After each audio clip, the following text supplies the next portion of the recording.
All right, hey, what's up, everybody? Mike Lindsley back with you for a 9-minute video with me. You won't believe this. I just got back from Rosie's Corner. Technology difficulties. The video's gone, so I have to go ahead and re-record. But I was there, and it is a great place to go. Make sure you head up to Rosie's Corner right in front of the Brewerton Bridge. They're going to be open tomorrow all day and night for New Year's Eve. If you're in and around Central New York, you can get the pizza, pasta, hot and cold subs, wings, you name it, at Rosie's Corner, a proud sponsor of the ML Sports Platter. And, of course, they're available on Grubhub. Follow them on Instagram, like them on Facebook, and you could, of course, get that big-time specialty food. As I always talk about, it's Meatloaf Monday. You can get Fish Friday. You name it. The unbelievable staff at Rosie's Corner will take care of you. Again, pizza, pasta, hot and cold subs, wings, you name it. Garlic parm, hot wings, regular wings.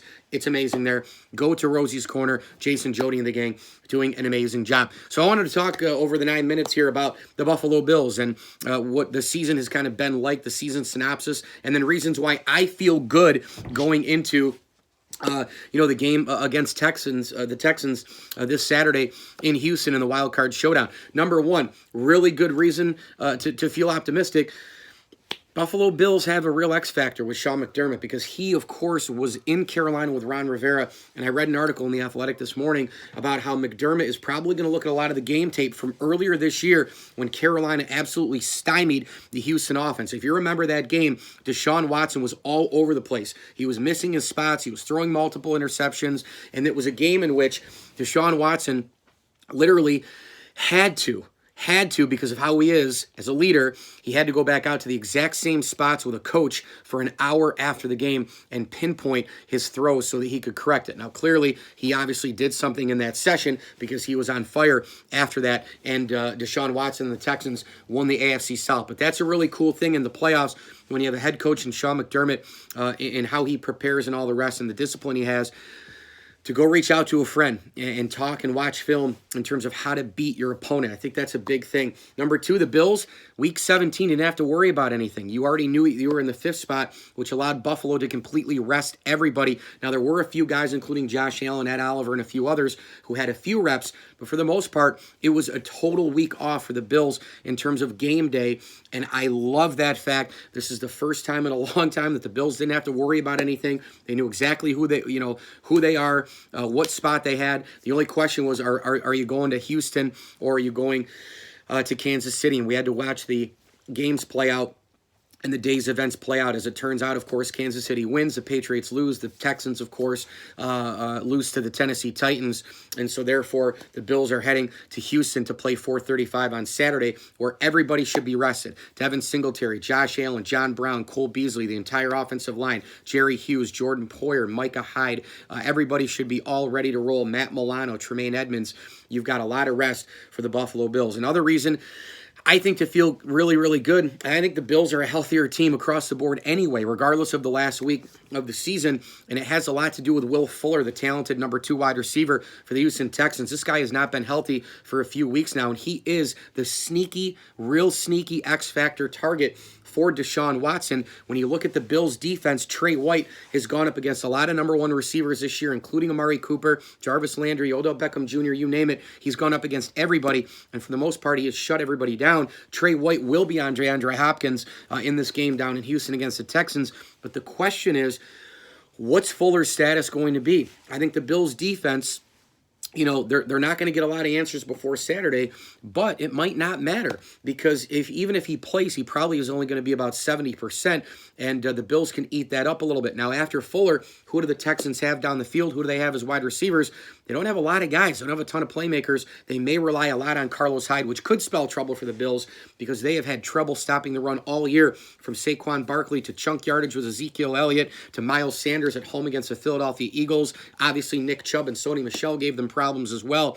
The Bills will need to obviously stop the run in this game if they want to try and win, but it'll be a little bit easier to try and stop the run when you can stack the box and Deshaun Watson loses one of his play-action teammates in terms of Will Fuller. So that's another reason to feel optimistic. Another couple reasons to feel really good if you're a Bills fan. The Bills have nothing to lose in this game. They're playing with house money. Remember, before the season, the Bills are a 6-10, 7-9 team, according to a lot of people in the preseason. Magazines, NFL pundits, podcasts, radios, shows, TV shows, season preview shows. The Bills arrived early. A lot of their guys, their second-year quarterback, actually, Allen hasn't even played a full season yet. He's going to play 2 full seasons next year. at some point, because remember, he got hurt last year, and the guy hasn't even played a full 2 seasons of NFL football. He's grown a ton this season. Their free agents got better and better game by game. John Brown, Cole Beasley, Mitch Morse, etc. A lot of their guys who they need to be cornerstone players took yet another step up this year, including Trey White and Matt Milano. And you know what? Eventually, the free agent guys, Cole Beasley and John Brown, it wasn't just those guys who really rose up to the top a little bit. The Bills even got a lot out of Ty and Siki this year. They got a lot out of Mitch Morse this year at center. They probably got a lot more than they thought out of the entire offensive line, to be frank with you. And then you look at the defensive side. We waited for a long, long time for Star Lotulelei to do some things. And you know what? Tyler Kroft has finally started to play well in addition, too. He had that injury in the preseason. Now he's finally come around, of course, and had that big touchdown catch not too long ago against the Pittsburgh Steelers in the corner of the end zone from Josh Allen on the 3rd and 9 play. So when you look at this whole entire roster, things have come together a little bit early. It's really good that it has, but it also is really bad because now you're probably creating a lot of expectations for next year. But the Bills now expect to be in the postseason every single year. That's the bottom line. That's exactly where they are as a team. It's about getting there all the time, utilizing the amount of times that you're there, and then that one time maybe you crack and win the AFC and get back to the Super Bowl. Another reason why you should be excited about the Buffalo Bills is this.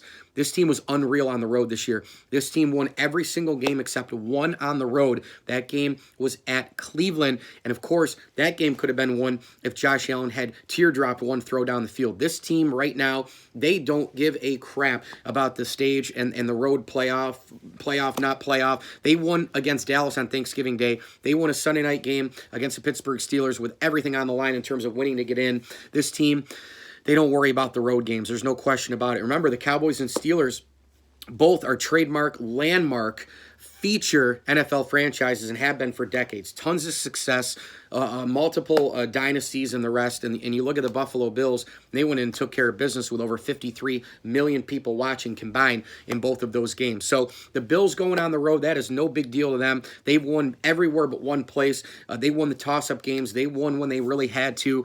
They won on Thanksgiving Day. They've taken care of business on the road. So Buffalo going to Houston shouldn't worry you at all. As far as the season synopsis goes, I mean, I already mentioned a little bit about them arriving early and the like, but going into this year with the projected record and all that sort of thing, I don't want to hear about that they didn't play anybody. I mean, the Tennessee Titans at this particular time, that win looks a lot better for Buffalo, considering that the Tennessee Titans have made the playoffs and are going to go to Foxborough with, I think, a really good chance to win with the best running back in football in Derrick Henry and a guy who won the single-season rushing title. The Bills went into the season. We didn't know how good they were going to be. We didn't know how effective the defense was going to be. Better, worse, somewhere in the middle. Josh Allen, how far could he grow? Are the free agents going to work? The offensive line is completely remade. How are they going to be? A lot of question marks. And then a lot of question marks about the opponent. How good are the Jets going to be? The Bengals, the Dolphins, the Giants. And those games were toss-up games going into the season. And then, of course, winning on the road anywhere is pretty tough. The Buffalo Bills checked all the boxes this year as far as I'm concerned. 10-6, won on the road, won most of the toss-up games, and every single player you need to grow, Trey White, Matt Milano, Deion Dawkins, Josh Allen, you name it, and a lot of the guys from the draft have already been big-time, early impact guys who could be rising stars in this league with guys like Devin Singletary and, of course, Ed Oliver. You couldn't ask for a better situation for the Bills now and in the future. Brandon Beane, Sean McDermott, they've really got it together here, and we see now this team in the playoffs. Let's see what they do this Saturday against Houston. I'm not going to give you a pick now, but I do like the Bills' chances, and we'll see what happens. 9 minutes with me. It's all brought to you by Rosie's Corner. Get down there in Brewerton, right in front of the Brewerton Bridge. Rosie's Corner, proud sponsor of the ML Sports Platter. As I always tell you, enjoy the games.